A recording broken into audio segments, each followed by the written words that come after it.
শুরু করছি আজকের ভিডিও। অনুপাত। অনুপাত, হ্যাঁ, যে কী এই অনুপাত? অনুপাত কী? তা এই ভিডিওর আমি প্রথমেই বলে নিই যে এই ভিডিওটা সম্পূর্ণ একদম বেসিক ভিডিও হবে। খুবই সিম্পল আর সাধারণ কিছু অঙ্ক নিয়েই এই ভিডিওর সমাধানগুলো দেখানো হবে। আর অ্যাকচুয়ালি এটা পুরোপুরি বিগিনারদের জন্য, যারা অনুপাত অনুপাত বা মিশ্রণ বা এই জাতীয় অঙ্কগুলো সম্পর্কে আইডিয়া ভীষণ কম, তাদের জন্য মেইনলি এই ভিডিওটা। তা দেখা যাক আমরা কীভাবে খুব তাড়াতাড়ি এই অনুপাতের অঙ্কগুলো কীভাবে আমরা করব, পরীক্ষায় আসলে কীভাবে অনুপাতের অঙ্ক করবো। আর তার আগে কি যে অনুপাতটা কী, তা আমি আর কথা না বাড়িয়ে ভিডিও শুরু করি। প্রথম প্রশ্ন কি? হ্যাঁ, আর আমি বলে নিই যে এটা রেলওয়ে চ্যালেঞ্জার বইয়ের অঙ্ক এগুলো। রেলওয়ে চ্যালেঞ্জার বলে যে বই পাওয়া যায়, সেই বইয়ের অঙ্কগুলো। তা একেবারে যে সহজ অঙ্ক ছিল সেইগুলো আমি নিইনি, যে 15 দাগের অঙ্ক থেকে আমরা অঙ্ক করা শুরু করব সেই বইয়ের। তা কথা না বাড়িয়ে আমি শুরু করছি। প্রথম প্রশ্ন কি বলেছে? অ্যাকচুয়ালি ওই বইয়ের 15 দাগের প্রশ্ন, আমাদের প্রথম প্রশ্ন, আমরা 15 দাগ থেকে শুরু করব। এ, বি এবং সি এর মধ্যে 86,700 টাকা এমনভাবে ভাগ করা হলো যাতে এ 1 টাকা পেলে বি 90 পয়সা পাবে, এবং বি যদি 1 টাকা পায় তাহলে সি 110 পয়সা পাবে। বি তার ভাগে কত টাকা পাবে? এবার অনুপাত জিনিসটা কি? অনুপাত কি? আসলে অনুপাত কি? যদি আমাকে কেউ জিজ্ঞেস করে কি অনুপাত, যে অনুপাত মানে কি, আমি তাহলে অনুপাত মানে কি বলবো? যে অনুপাত মানে বলবো আমি তুলনা। সবার আগে যেন আমি এই জিনিসটা জানি যে অনুপাত আমরা কেন করি। অনুপাত আমরা করি এই কারণেই, তুলনা করার জন্য। কিভাবে তুলনা করব? অনুপাত এইভাবেই আমরা তুলনা করব যে কথার কথা 55 দিনে, একজন 55 দিনে 55টি চেয়ার বানায়, আর একজন 55 দিনে 110টি চেয়ার বানায়। তাহলে এই জায়গা থেকে আমরা অনুপাত কীভাবে বার করব? কে বেশি বানায়, কে কম বানায়? আমরা দেখতেই পাচ্ছি যেহেতু যে সময় আমার এক, কিন্তু কাজের পরিমাণ এর তুলনায় এর কাজের পরিমাণ দ্বিগুণ। এই জায়গা থেকে আমরা বলতেই পারি যে কি এই ব্যক্তির তুলনায় 2 গুণ বেশি চেয়ার বানায় বা 2 গুণ বেশি কার্য করে। তো এই যে আমি এই কথাটা বলতে পারলাম যে এই ব্যক্তিকে ধরে নিই যে এই ব্যক্তি হচ্ছে মিস্টার বি, আর এই ব্যক্তি হচ্ছে মিস্টার এ। তো এই এ ব্যক্তির তুলনায় এই বি ব্যক্তি যে 2 গুণ বেশি কার্য করে, এটাকেই আমরা কি বলছি? এই যে তুলনাটা করলাম, এই তুলনাটা আমরা কিসের মাধ্যমে করলাম? অনুপাতের মাধ্যমে করলাম। কেমনভাবে? কেমনভাবে আমরা অনুপাতের মাধ্যমে করলাম? মুছে দিই এইটুকু, যে 55 দিনে, যে মিস্টার এ 55 দিনে 55টা চেয়ার বানায়, তার মানে রোজ একদিনে কতগুলো করে চেয়ার বানায়? 55 দিনে যদি 55টা চেয়ার বানায়, তাহলে একদিনে কতগুলো বানাবে? 55/55, কম। এই আবার বি ব্যক্তি কি করে? 55 দিনে 110টা চেয়ার বানায়, একদিনে কটা বানাবে? 110/55। এইবার যদি এ ব্যক্তির বানানো চেয়ারের সঙ্গে বি ব্যক্তির বানানো চেয়ারের আমি যদি তুলনা করতে চাই, তাহলে আমি সিম্পলি কী করব? সিম্পলি আমি এই জিনিসটাকে রেশিও আকারে লিখব। কেমনভাবে লিখব? যে তাহলে এ রেশিও বি আমার কী হবে? এ রেশিও বি আমার হয়ে যাবে, আমি এমনিই করছি, হ্যাঁ, যে 55/55 রেশিও 110/55। এই জায়গা থেকে যদি আমরা কাটাকাটি করি, তাহলে এ রেশিও বি আমরা কী পেয়ে যাব? এ রেশিও বি আমরা পাবো 1:2। যেই রেশিও থেকে আমরা কি বলতে পারলাম, তখন আমরা খুব ইজিলি তুলনা করতে পারলাম। তো এই হচ্ছে তুলনা আর এই হচ্ছে রেশিও। কারণ ধরো এই জায়গায় 55:50, মানে 55/55 বা 110 এটা নাও থাকতে পারতো। এই জায়গায় কোনো টিপিক্যাল ধরনের কোনো সংখ্যা থাকতে পারতো। তো সেই ক্ষেত্রে কিন্তু আমরা এই জায়গায় তো আমরা দেখেই বলতে পারছি যে 1:2, মানে এটার ভ্যালু 1 আসবে আর এটার ভ্যালু 2 আসবে কাটাকাটি করলে। কিন্তু এই জায়গায় তো টিপিক্যাল কোনো সংখ্যাও আসতে পারতো। এবার সেই কঠিনভাবে ওই জিনিসটাকে আমরা মনে না রেখে, আমরা তাই রেশিও অর্থাৎ অনুপাত যখন করি, আমরা যখন কোনো কিছুর অনুপাত যখন বার করি, তখন আমরা ওটাকে সবথেকে যতটা আর কি সবথেকে ক্ষুদ্রতম মৌলিক সংখ্যার আকারে আমরা অনুপাতকে সাধারণত প্রকাশ করি। আজ অবধি তুমি কোথাও শুনবে না যে কারোর অনুপাত 8:10, এটা তুমি কখনোই শুনবে না। কেন শুনবে না? কারণ 8:10 8:10 এই আকারে অনুপাতকে তো প্রকাশ করাই হয় না সাধারণত। আমরা সাধারণত কোন আকারে প্রকাশ করব? এটাকে দেখো আরও ভাঙা যাবে, 4:5। এরপরে আর এটাকে কাটা যায় না বা ভাঙা যায় না। তাই আমরা 8:10 না শুনলেও 4:5 কিন্তু আমরা শুনবো। তাহলে 4:5ও যা, 8:10ও কিন্তু তাই। তো অনুপাত জিনিসটা কি সেটা আশা করি বোঝাতে পারলাম। যে এর থেকে বেশি আর অনুপাত কি সেই নিয়ে আর বলার দরকার পড়বে না আশা করি। সরি, তাহলে পুরো বিষয়টা আমি মুছে দিচ্ছি। হ্যাঁ,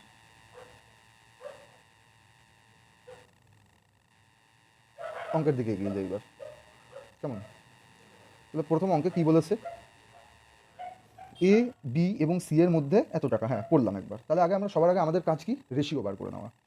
যে এ, বি এবং সি, এবার দেখো ওই জায়গায় এমনভাবে ভাগ করা হলো যাতে এ 1 টাকা পেলে, আমি কালার একটু চেঞ্জ করে নিই। হ্যাঁ, যে এ 1 টাকা পেলে বি 90 পয়সা পাবে। দেখো প্রথম ক্ষেত্রে এর সঙ্গে বিকে তুলনা করা হয়েছে। তাহলে আমি আগে তাই করি, যে এ যদি আমার 1 টাকা পায়, তাহলে বি কত পাবে? বি পাবে 90 পয়সা। 90 পয়সা, তাহলে 1 টাকাকেও আমি টাকায় রাখতে পারি না, 1 টাকাকেও আমি পয়সায় নিয়ে নিই। যে এ যদি আমার 100 পয়সা পায়, বি তাহলে আমার কত পাবে? 90 পয়সা। এবং বি যদি 1 টাকা পায়, এবং যেই ক্ষেত্রে বি 1 টাকা পায় সেই ক্ষেত্রে সি আবার 110 পয়সা পায়। আচ্ছা, সিকেও রাখলাম। এইবার বিকে 1 টাকা দিয়ে দাও, অর্থাৎ বিকে এবার 100 পয়সা দিলাম। সেই সময় সি কত পাচ্ছে? 110 পয়সা। এবার দেখো, যদি এবার আমি একসঙ্গে তিনজনের রেশিও বার করতে চাই, বি একবার 90 পয়সা পাচ্ছে যখন এর সঙ্গে তুলনা হলো, আবার পরে 100 পয়সা পাচ্ছে যখন সি এর সঙ্গে তুলনা হলো। এবার বি একই জন, বি বি আমার একজন, কিন্তু দুটো আলাদা আলাদা অ্যামাউন্ট, এটা তো সম্ভব না, একবার 90 একবার 100। তা সেই কারণে আমরা কি করব? এই দুটো অ্যামাউন্টকে আমাদের সমান করে দিতে হবে। যদি সমান করতে হয় তাহলে আমি কি করতে পারি? দুটোকে দেখো কি করলে আমার সমান হয়ে যাবে।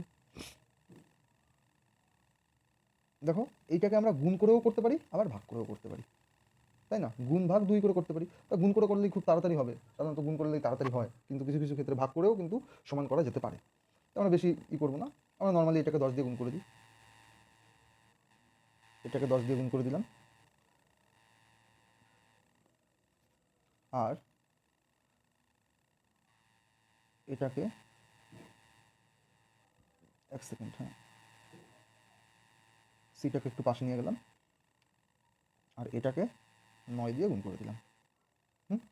এইবার তাহলে এই ক্ষেত্রেও বি কত? 900, এই ক্ষেত্রেও বি 900। তাহলে এইবার আমরা বলতে পারি যে হ্যাঁ, এই তিনটে একই। কিন্তু এই জায়গায় একটুখানি কি, এই ক্ষেত্রে বিকে আমি 10 গুণ বাড়ালাম, এই জায়গায় বিকে 10 গুণ বাড়িয়ে দিলাম, তাহলে একেও তো 10 গুণ বাড়াতে হবে, তাহলে এর সঙ্গেও ইন্টু কত? 10। আবার এই জায়গায় বিকে আমি 9 গুণ বাড়ালাম, তাহলে সিকেও 9 গুণ বাড়াতে হবে, তাহলে এই জায়গায় কত? 9। তাহলে ফাইনাল প্রোডাক্ট আমি কী পাচ্ছি? এই জায়গায় কত পাচ্ছি? 1000 যদি এ হয়, যদি 1000 আমার এ হয়, বি এর ভ্যালু কত আসলো? বি এর ভ্যালু আসলো আমার 900। সি এর ভ্যালু কত আসলো? সি এর ভ্যালু আসলো আমার 990। এবার দেখি, এটা তো অনুপাত না। অনুপাত আমার কি? একটু আগেই বললাম, সব থেকে যতবার আমার কাটা যায় সব থেকে ছোট সংখ্যাটাকে আমি নেব। একটা শূন্য, একটা শূন্য, একটা শূন্য, তিনজনেরই কাটা যাচ্ছে, তাহলে এটাই আমরা অনুপাত হিসাবে বলতে পারি। দেখো, আর কাটা যায় না, তাই না? তাহলে এটাই আমরা অনুপাত হিসাবে বলতে পারি। এইবার কি বলেছে? মোট কত টাকা ওরা নিজেদের মধ্যে ভাগ করেছে? 86,700 টাকা। মোট 86,700 টাকা যদি ওরা নিজেদের মধ্যে ভাগ করে, তাহলে কি বলেছে? বি তার ভাগে কত টাকা পাবে? এইবার আবারও আমরা অনুপাত করব। কেমনভাবে করব? যে মোট টাকার পরিমাণ কত? 86,700, তাহলে টোটাল কত? টোটাল হচ্ছে আমার 86,700 টাকা। এটা গেল টোটাল। যদি টোটাল আমার 86,700 হয়, আর এই ক্ষেত্রে আমার টোটাল কত? অনুপাতের মোট কত? দেখো, অনুপাতে 190 আর 99, 190 আর 99, ওই টোটাল কত হচ্ছে? এদিকে 190 আর এদিকে তাহলে 289, 289। অনুপাতের মোট হচ্ছে আমার 289, এটা অনুপাতের মোট। যখন অনুপাতের মোট 289, তাহলে এটাকে দেখো, এবার এই জায়গায় হচ্ছে অনুপাতের ব্যাপার। আমি জায়গায় একটুখানি জায়গা নেব। যে অনুপাতের মোট যদি হয় 289, অর্থাৎ 289, সেই সময় বি কত পাবে? সেই সময় বি পাবে 90। বি পাবে 90। এই রেশিওতে মোট, এই যে এটাই এখন আমার মোট, অনুপাতের মোট এটা। যে অনুপাতের মোট, আর বি কোনটা? বি হচ্ছে এই যে এইটুকু, এই জায়গায় ওই যে বি, তাই না? যে অনুপাতের মোট আর অনুপাতের বি এ যা রেশিওতে থাকবে, অরিজিনাল ক্ষেত্রেও তো আমার এটা অরিজিনালের মোট অর্থাৎ 8,700 আর বিকে ধরে নিই যে বি টাকাই পাবে, এই একই অনুপাতে আমার টাকা ভাগ হবে। এই জায়গায় বুঝতে কোনো অসুবিধা? তাহলে আমি বলতে পারি যে 289 divided by 90 equals to 86700 divided by B. এই যদি হয় তাহলে আমি বলতে পারি যে দেখো এই জায়গায় আরও কাটাকাটি করাই যায়, যে কত দিয়ে কাটা যায়, 8 আর 2 10 আর 9 19, এটা 289 হচ্ছে তো, আমি ঠিক করেছি। 9 9 18 180 আর 9, হ্যাঁ ঠিকই তো। দেখি আমরা ডিরেক্ট কাটাকাটি করা যায় কিনা। 289 থেকে দেখো 3বার মনে হয় যে এটা পুরোপুরি কাটা যাবে।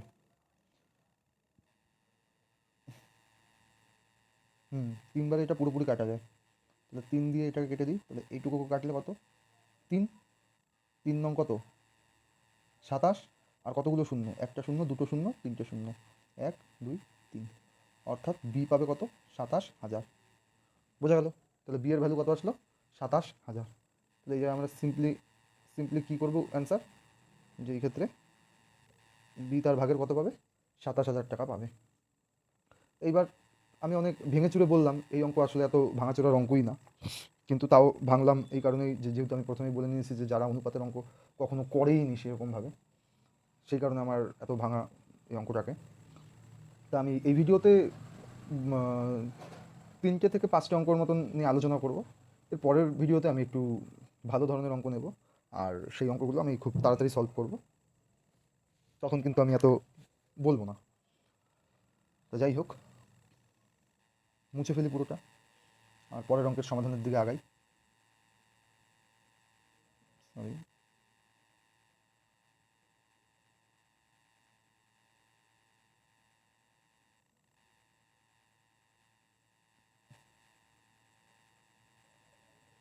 তারপরে 16 দাগের অঙ্কে কি বলেছে, দুটি সংখ্যার অনুপাত 3:4, এই দুটি সংখ্যার গসাগু এবং লসাগুর গুণফল হচ্ছে 2028, দুটি সংখ্যার যোগফল কত হবে? আচ্ছা, দুটি সংখ্যার অনুপাত বলে দিয়েছে 3:4, ধরুন সংখ্যা দুটি হচ্ছে এ আর বি, সংখ্যা দুটির অনুপাত কি 3:4। এই সংখ্যা দুটির গসাগু অর্থাৎ এই CF হাইয়েস্ট কমন ফ্যাক্টর কত, হাইয়েস্ট কমন ফ্যাক্টর হচ্ছে, গসাগু এবং লসাগুর গুণফল বলে দিয়েছে, যে HCF অর্থাৎ হাইয়েস্ট কমন ফ্যাক্টর আর LCM লোয়েস্ট কমন মাল্টিপল, এই দুইয়ের গুণফল হচ্ছে কত, 2028, এই দুইয়ের গুণফল বলে দিয়েছে। এইবার যে তাহলে দুটি সংখ্যার যোগফল কত হবে, বলছে যে দুটি সংখ্যার যোগফল কত হবে। দেখো এই জায়গায় আমরা এরকমভাবেই করতে পারি, আমি ভীষণ সহজভাবে করব যাতে বুঝতে সুবিধা হয়। পরবর্তী ভিডিওগুলোতে এই একই ধরনের অঙ্ক, যে আমি কিন্তু সেই সময় এরকমভাবে আর করবো না, তখন আমার করার পদ্ধতি কিন্তু পাল্টাবে। এবার যদি কারোর দেখে মনে হয় যে কেমনভাবে করা হচ্ছে, এটা একেবারে পাতিভাবে করা হচ্ছে, সব থেকে সহজভাবে করা হচ্ছে। হ্যাঁ, আবার যারা একটু পারে তাদের এই জিনিসটাও মনে হতে পারে যে এত ভেঙে চুরে করার দরকার কি, কিন্তু আমি বারবার বলেছি যে যারা একেবারেই জানে না অনুপাত কী, সেই কারণে তাদের জন্য এই ভিডিওটা করা, মেনলি তাদের কথা ভেবে ভিডিওটা করা। আচ্ছা, আমি সংখ্যা দুটোকে ধরে নিতেই পারি তাহলে 3x আর 4x, বা যা খুশি তাই আমি ধরে নিতে পারতাম, 3x আর 4x। যদি 3x আর 4x হয়, এদের মধ্যে হাইয়েস্ট কমন ফ্যাক্টর কি, এই দুটোর হাইয়েস্ট কমন ফ্যাক্টর কি, ফ্যাক্টর মানে কি, উৎপাদকগুলো, তাই না? তাহলে এদের মধ্যে আমি দেখছি যে একটা উৎপাদক হাইয়েস্ট কমন ফ্যাক্টর, সেটা হচ্ছে কি, একটা উৎপাদক আছে সেটা হচ্ছে এক্স। আবার লোয়েস্ট কমন মাল্টিপেলটা কি, লোয়েস্ট কমন মাল্টিপেল আমি দেখছি যে যেহেতু এটা 3 এটা 4 অলরেডি রয়েছে সব থেকে ছোটো আকারে, আর এদিকে দুটোতেই এক্স কমন, তাহলে আমি বলতেই পারি যে 3 4 12x, এটা 12x। তাহলে এটা আমার কি হয়ে গেল, এটা আর এটা আমার হয়ে গেল এই CF, আর এটা আমার হয়ে গেল LCM। যদি হয় তাহলে এটার ভ্যালু কত আসবে, নিচে যাই,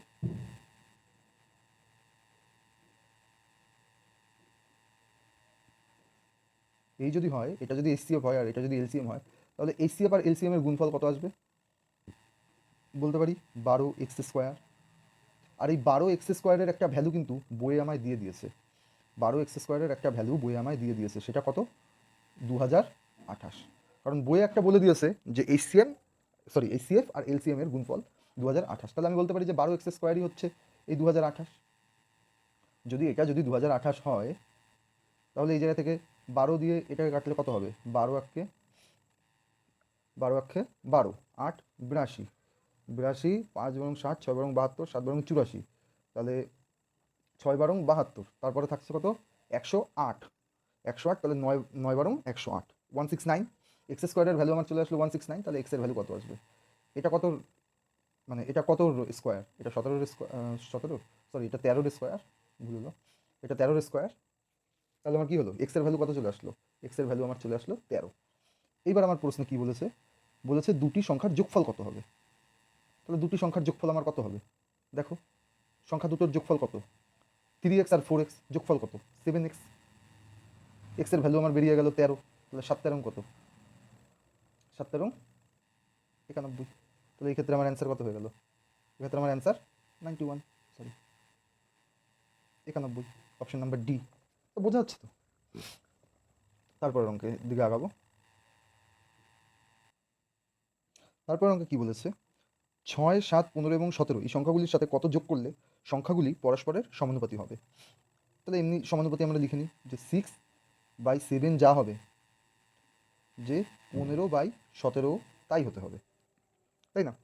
এটাই তো সমানুপাতি বলতে, তো এটাকেই বোঝানো হচ্ছে। তাহলে এই ক্ষেত্রে দেখো, আমি এত মানে না লিখে লিখে এরম করতে, মানে এরমভাবে করা ঠিক না আসলে। আশা করি যে অনুপাত কী সেটা বোঝা গেছে। এবার আমি একটুখানি মানে পরীক্ষার সময় কেমনভাবে আমরা এই অঙ্কগুলোই করবো, সোজা অঙ্ক, কিন্তু এই অঙ্কগুলো যদি পরীক্ষার সময় আসে যে কেমনভাবে অ্যাকচুয়ালি আমাদের করতে হবে সেই নিয়ে বলবো। হ্যাঁ, যে এই ধরনের অঙ্ক যদি থাকে না, এই জায়গায় দেখো যে ছোটো ছোটো সংখ্যা, আমরা না ডিরেক্ট এই জায়গায় অপশন ধরে করতে পারি। যেরকম আমার যেরকম মনে হচ্ছে যে এই জায়গায় যে অপশন দেখলাম, আমি এই জায়গায় যেরকম 3 প্রথমে ধরবো, 6 আর 3 9, 7 আর 3 10, 9:10। আবার এই জায়গায় দেখো 15 আর 3 কত, দেখো আমি জাস্ট এমনি বলছি, এটা 6 আর 3 9/10, 3 ধরে নিলাম যে সংখ্যাটা হচ্ছে 3, যে 3 যোগ করলে এটা হবে। আবার এদিকে কত? 18/20। দেখো 9/10 যে 18/20ও তাই, পরস্পরের তাহলে কি সমানুপাতিক, যে এটা রেশিও, এটা রেশিও সমান। সমানুপাতি মানে কি? 9:10 ইকুয়ালস টু 18:20। কেন এটা? কারণ এটাকে যদি আমি কাটি, অনুপাতে যদি নিই দুটোকেই, তাহলে এটাও 9:10 আসে। অর্থাৎ হ্যাঁ, এটা আর এটা সমানুপাতে আছে, সম অনুপাতে। সমানুপাতে মানে কি? সম অনুপাতে। তাহলে হ্যাঁ, 9:10ও যা অনুপাত, 18:20ও সেই একই অনুপাত। আসলে এদের অনুপাত কি? সমান, দুটোই 9:10, তাই কিনা বলা হচ্ছে যে সমানুপাত, সম অনুপাত। এবার পরীক্ষার সময় এরকম তো করবো, কিন্তু এমনি অ্যাকচুয়ালি করার নিয়ম কি? অ্যাকচুয়ালি এগুলো তো নর্মালি এরকমভাবেই করা যায়, যে আমরা ধরে নিচ্ছি যে 6/7 ইকুয়ালস টু 15/17, যে ধরে নিই সংখ্যাটা হচ্ছে এক্স। তাহলে এই জায়গায় এক্স, এই জায়গায় এক্স, এই জায়গায় প্লাস এক্স, এই জায়গায় প্লাস এক্স। এবার কোনাকুনি গুণ করো, এই করো ওই করো, তা এইসব আমি এখন করবো না। এরকমভাবে আমরা করবো এই অঙ্কগুলো। এ তো আর পরীক্ষা আমি করতে যাবো না, তাই না? এটা পরীক্ষা করার জন্য নয় যে তাহলে অনেক সময় লাগবে, কিন্তু জিনিসটা কি জানা দরকার, যদি কেউ না জেনে থাকো। এবার এগুলো মোটামুটি সবাই জানে, কিন্তু তাও আমি বলছি যাতে কোনো একজনও যাতে, মানে যদি কেউ না জেনে থাকে, একজনও যদি না জেনে থাকে, তাহলে তার যাতে অসুবিধা না হয়, সেই কারণে এগুলো বলা। তারপরে অঙ্কে আগাই। কী বলেছে? যদি a ইকুয়ালস টু বি এর 4/5 অংশ এবং b ইকুয়ালস টু সি এর 5/2 অংশ হয়, তবে a/c কত? 18 দাগের অঙ্ক দেখছি যে a b এর 4/5 অংশ, a সমান সমান b এর যদি 4/5 অংশ হয়, তাহলে a/b কত? আগে আমি রেশিও বার করবো, বারবার বলেছি যে তাহলে a/b কত, a/b কত? যদি a b এর 4/5 অংশ হয়, তাহলে আমি বলতে পারি যে a/b হচ্ছে 4/5, a/b হচ্ছে 4/5, এটাকে আমি বলতে পারি, বলতেই পারি। তাহলে এদের রেশিও কত? এদের রেশিও কত? 4:5, সমস্যা নেই। তারপরে আবার কি বলে দিয়েছে? যে বি সি এর 5/2 অংশ, বি ইকুয়ালস টু সি এর 5/2 অংশ, অর্থাৎ বি ইকুয়ালস টু সি এর 5/2 অংশ। তাহলে আমি বলতে পারি যে b/c ইকুয়ালস টু 5/2। অর্থাৎ আরও একবার আমি তাহলে এটাও বলতে পারি যে বি যখন 5 হবে, সি তখন কত হবে? 2 হবে, এটাও বলতে পারি। এবার দেখো যে এই ক্ষেত্রে কি, যে দুবারই আমার বি 5ই রয়েছে, তাহলে আমি ডিরেক্ট এই ক্ষেত্রে বলতে পারি যে a/b/c, যে a/b/c কত আমার? 4 5 2 ডিরেক্ট বলতে পারি। যেহেতু বি এই জায়গায় 2 ক্ষেত্রে আমার 5ই রয়েছে, তাই আমার সমান করার কোনো ব্যাপারই নেই। যদি না থাকতো তাহলে আমার সমান করতে হতো, কিন্তু এই জায়গায় তো সেরকম কোনো ব্যাপার নেই। তাহলে আমি ডিরেক্ট বলতে পারি যে A/B/C = 4:5:2। কেমন? তাহলে আমি জিজ্ঞেস করেছে A/C কত, A/C কত, 4:2। 4:2 মানে কত, 2:1। তাহলে এটাই আমার অ্যান্সার, 2:1, অর্থাৎ অপশন নাম্বার বি। দেখি আমরা তারপরের অঙ্ক।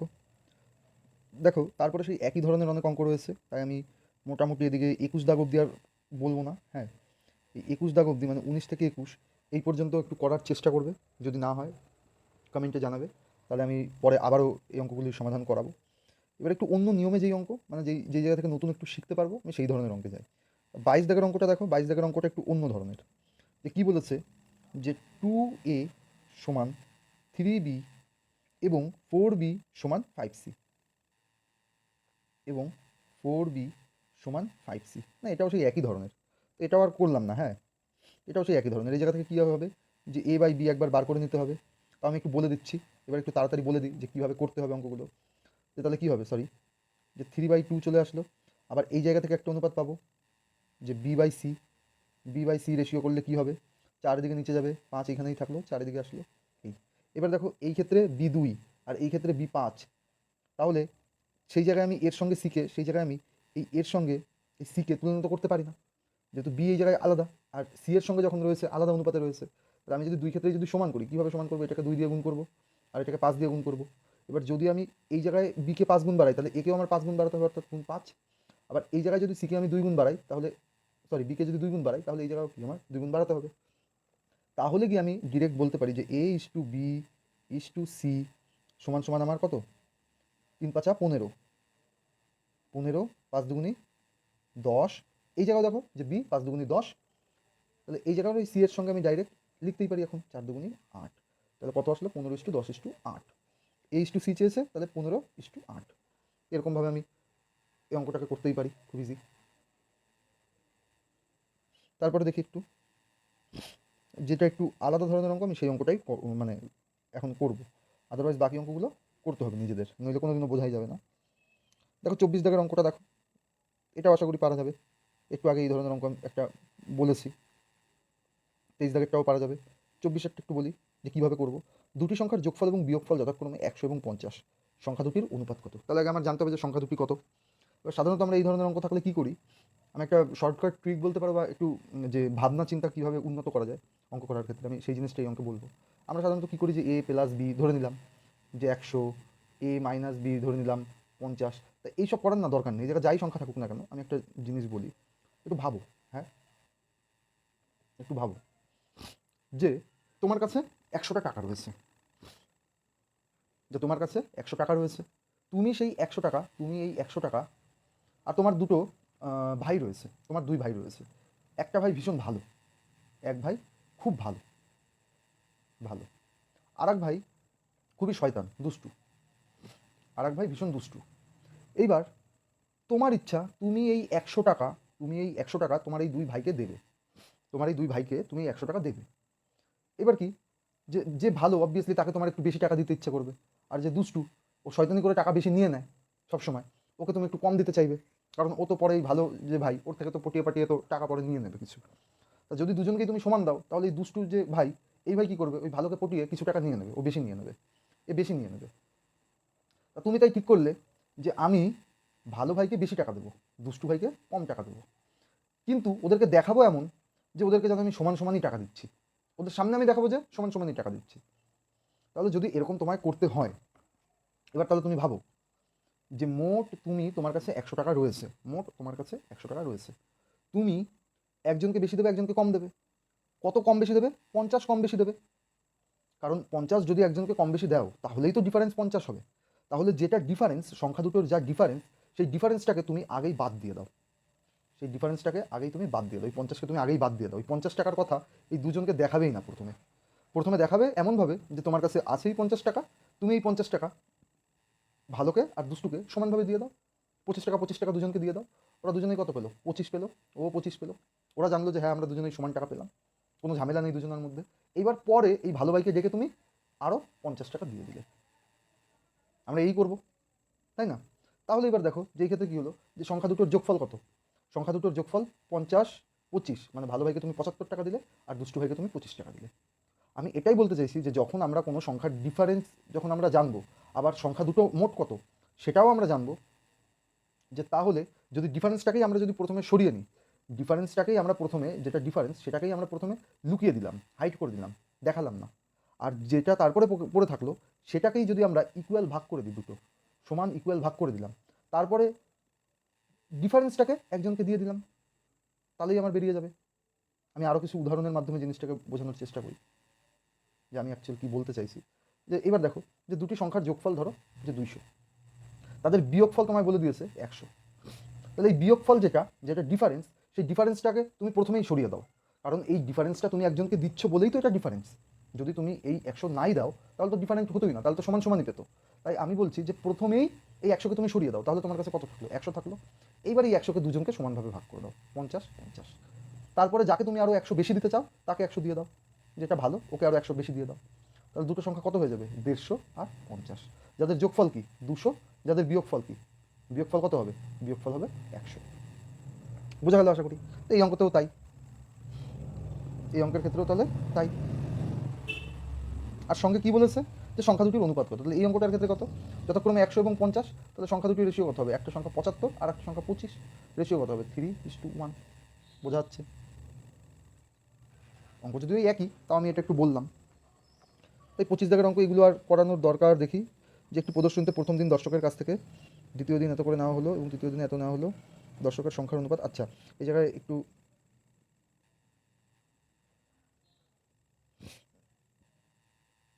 ও আচ্ছা আচ্ছা, ওই অঙ্কটা পুরো নেই, যাই হোক আমরা পরের অঙ্কে আসি।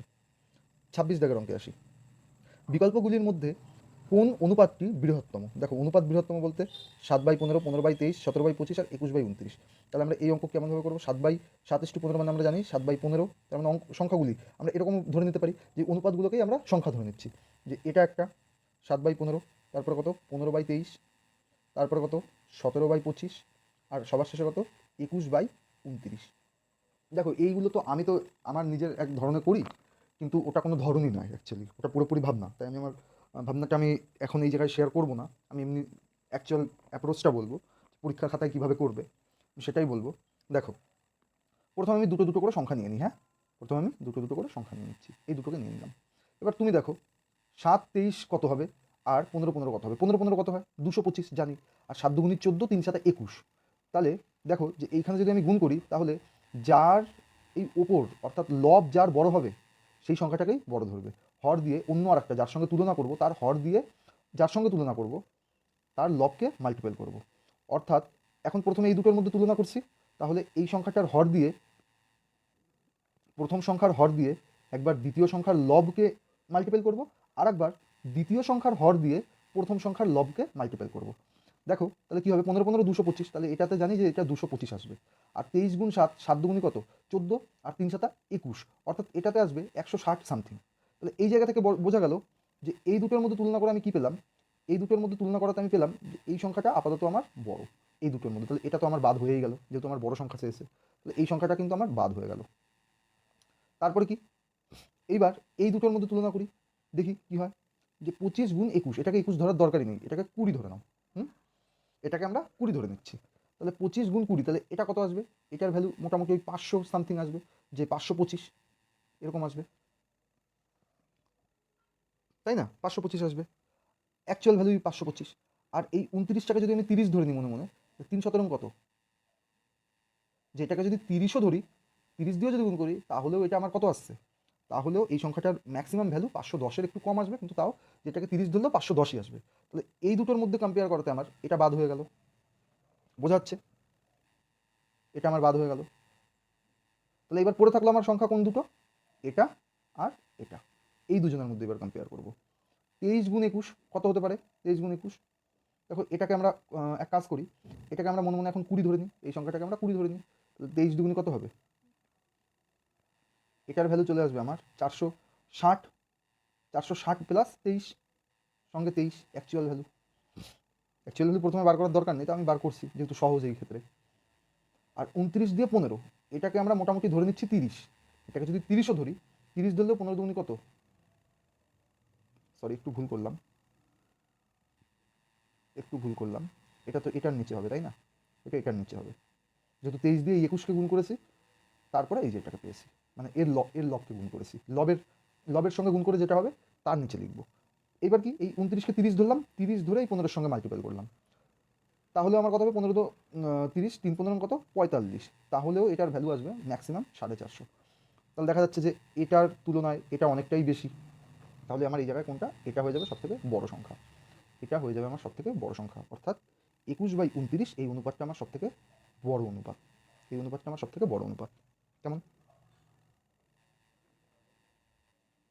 তারপরে অঙ্ক কি বলেছে, একটি কলেজের ছাত্র এবং ছাত্রীদের সংখ্যার অনুপাত 8:5, অর্থাৎ বয়েজ আর গার্লস, ছেলে ও মেয়ে ছাত্রছাত্রী, এদের সংখ্যার অনুপাত হচ্ছে 8:5, অর্থাৎ 8টা ছেলে থাকলে 5টা মেয়ে আসছে। যদি কলেজের ছাত্রীদের সংখ্যা হয় 160, তারপরে অঙ্কের দিকে আগাই।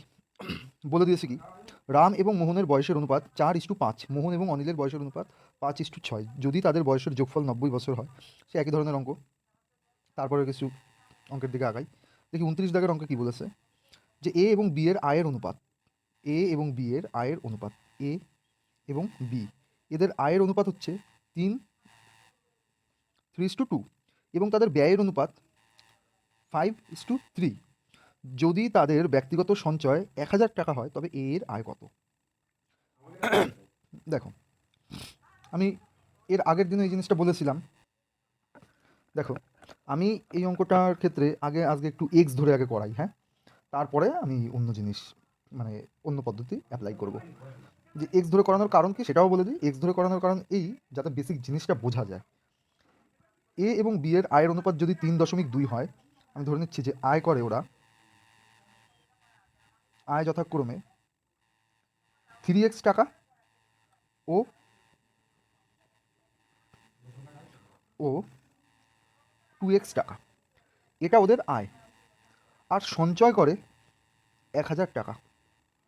তাহলে আয় থেকে যদি সঞ্চয়, এই যে এটা তো আয় থেকে যদি সঞ্চয় আমরা বিয়োগ করি, বাদ দিয়ে দিই, তাহলে আমরা ব্যয় পাবো,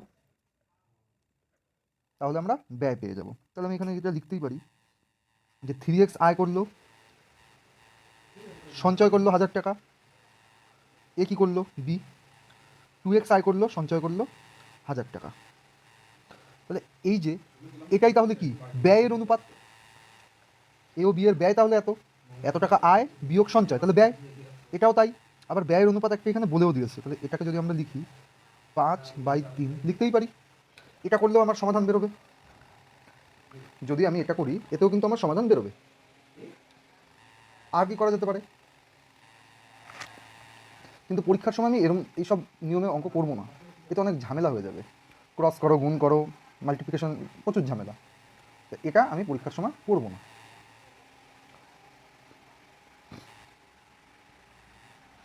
পরীক্ষার সময় কি করব সেটা একটু বলি। পরীক্ষার সময় আমি, দেখো, এ আয় করে 3, তাহলে বি আয় করে 2, ব্যয় করে তারা 5, আর বি ব্যয় করে 3। যদি হয়, এটা আয়, এটা ব্যয়, আয় থেকে ব্যয় যদি বিয়োগ দিই, তাহলে আমি কি পাবো, সঞ্চয়। আয় থেকে যদি ব্যয়কে বাদ দিয়ে দিই তাহলে আমি সঞ্চয় পাবো। এবার দুই ক্ষেত্রেই বলে দিয়েছে যে 1000 টাকা। এবার কিন্তু আমি দেখছি যে 3-5 আর 2-3 দুটো আলাদা আলাদা অ্যামাউন্ট, তাহলে এই দুটোকে আমার এক করতে হবে। দুটো যাই হোক না কেন সঞ্চয় যেহেতু দুজনেই 1000 টাকা করে, অর্থাৎ দুজনেই সমান, এই জায়গায় অনুপাতেই আমার সমান আনতে হবে। সে আমি 1-1 আনি, 2-2 আনি, বা কী আসবে তা আমিও জানি না, কিন্তু যাই আসুক দুজনেরই একই হওয়ার কথা, কারণ দুজনে যেহেতু আমার 1000 টাকা করে সঞ্চয় করে। তাহলে সেই ক্ষেত্রে আমি কি করব, আমি এর আগের দিনও বলেছিলাম যে যদি আমি চাই, এটাকে যদি আমি ধরে নিই পি, আর এটাকে যদি ধরে নিই কিউ, আর এটাকে যদি ধরে নিই আর, এটাকে যদি ধরে নিই এস, এরকম যদি আমি ধরে নিই, আমি চাই পি মাইনাস আর, মানে পি ইনকাম, আর খরচ, আর বি এর ক্ষেত্রে কিউ ইনকাম, এস খরচ। আমি চাইছি যে পি মাইনাস আর আর কিউ মাইনাস এস, অর্থাৎ দুজনের সঞ্চয় সমান হয়ে যাক, তাহলে এর জন্য আমার আর মাইনাস এস আর পি মাইনাস কিউ সমান হতে হবে। এটাই আগের দিন আমি একবার দেখিয়েছিলাম, তাও আমি আজকে আরও একবার এই জিনিসটাকে বলি যে আমি চাইছি পি মাইনাস আর সমান হয়ে যাক কিউ মাইনাস এস এর সঙ্গে সমান হোক।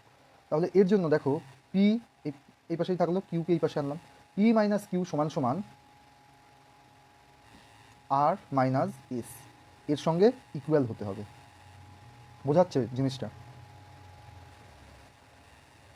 তাহলে এবার অঙ্কের দিকে এবার ফিরে যাই। এই জিনিসটা জানা গেল যে এটা সমান হতে হবে, এবার সমান আমায় করতে হবে। এখানে তো সমান আসছে না, কারণ এ আয় করছে 3, বি আয় করে 2, এ খরচ করে 5 আর বি খরচ করে 3। এবার এই দুটোর বিয়োগ ফল আমি কীভাবে সমান আনবো? আমি চাই 3 বিয়োগ 5 সমান সমান 2 বিয়োগ 3 হোক, যেটা কখনোই সম্ভব না। তাহলে এই সংখ্যাগুলোকে এমন কী নেব যাতে আমি অনুপাতেই একই অনুপাত রাখবো, আবার বিয়োগ ফলগুলোও সমান নিয়ে আসবো। তাহলে সেই ক্ষেত্রে 5 আর 3-এর মধ্যে ডিফারেন্স কত? 5 আর 3-এর মধ্যে ডিফারেন্স হচ্ছে আমার 2, আর 3 আর 2-এর মধ্যে ডিফারেন্স কত? 1। তাহলে এই ডিফারেন্সকে যদি আমি সমান করে দিই, তাহলে এটাকে আমার কি 2 দিয়ে গুণ করতে হবে, এই এককে আমার 2 দিয়ে গুণ করতে হবে। এই 1কে 2 দিয়ে গুণ করা মানে এই 3কেও 2 দিয়ে গুণ করা, এই 2কেও 2 দিয়ে গুণ করা, আর এই জায়গায় তো 2 আগে থেকেই রয়েছে। তাহলেই আমার ডিফারেন্স কী হবে? সমান হবে। এই 3কে 2 দিয়ে গুণ করলে কত হবে? 6, 2কে গুণ করলে কত হবে? 4, 5ই থাকলো, 3ই থাকলো। ডিফারেন্স কত? 2। ডিফারেন্স কত? 2। তাহলে অটোমেটিক্যালি 6 মাইনাস 5 1, 4 মাইনাস 3ও 1 হয়ে গেল। অনুপাতও আমার সেই সেম, 3:2 যা 6:4ও তাই, আর 5 আর 3 একে তো আমার পাল্টাতে হলোই না, একে তো 1 দিয়েই গুণ করলাম নর্মালি। তাহলে এবার কি? এটা ইনকাম, এটা খরচ। ইনকাম আর এই যে খরচ। তাহলে সঞ্চয় এই এক সঞ্চয়কে এই বইয়ে কত বলে দেওয়া? সঞ্চয় করে 1000 টাকা। তাহলে ইনকাম কত করে?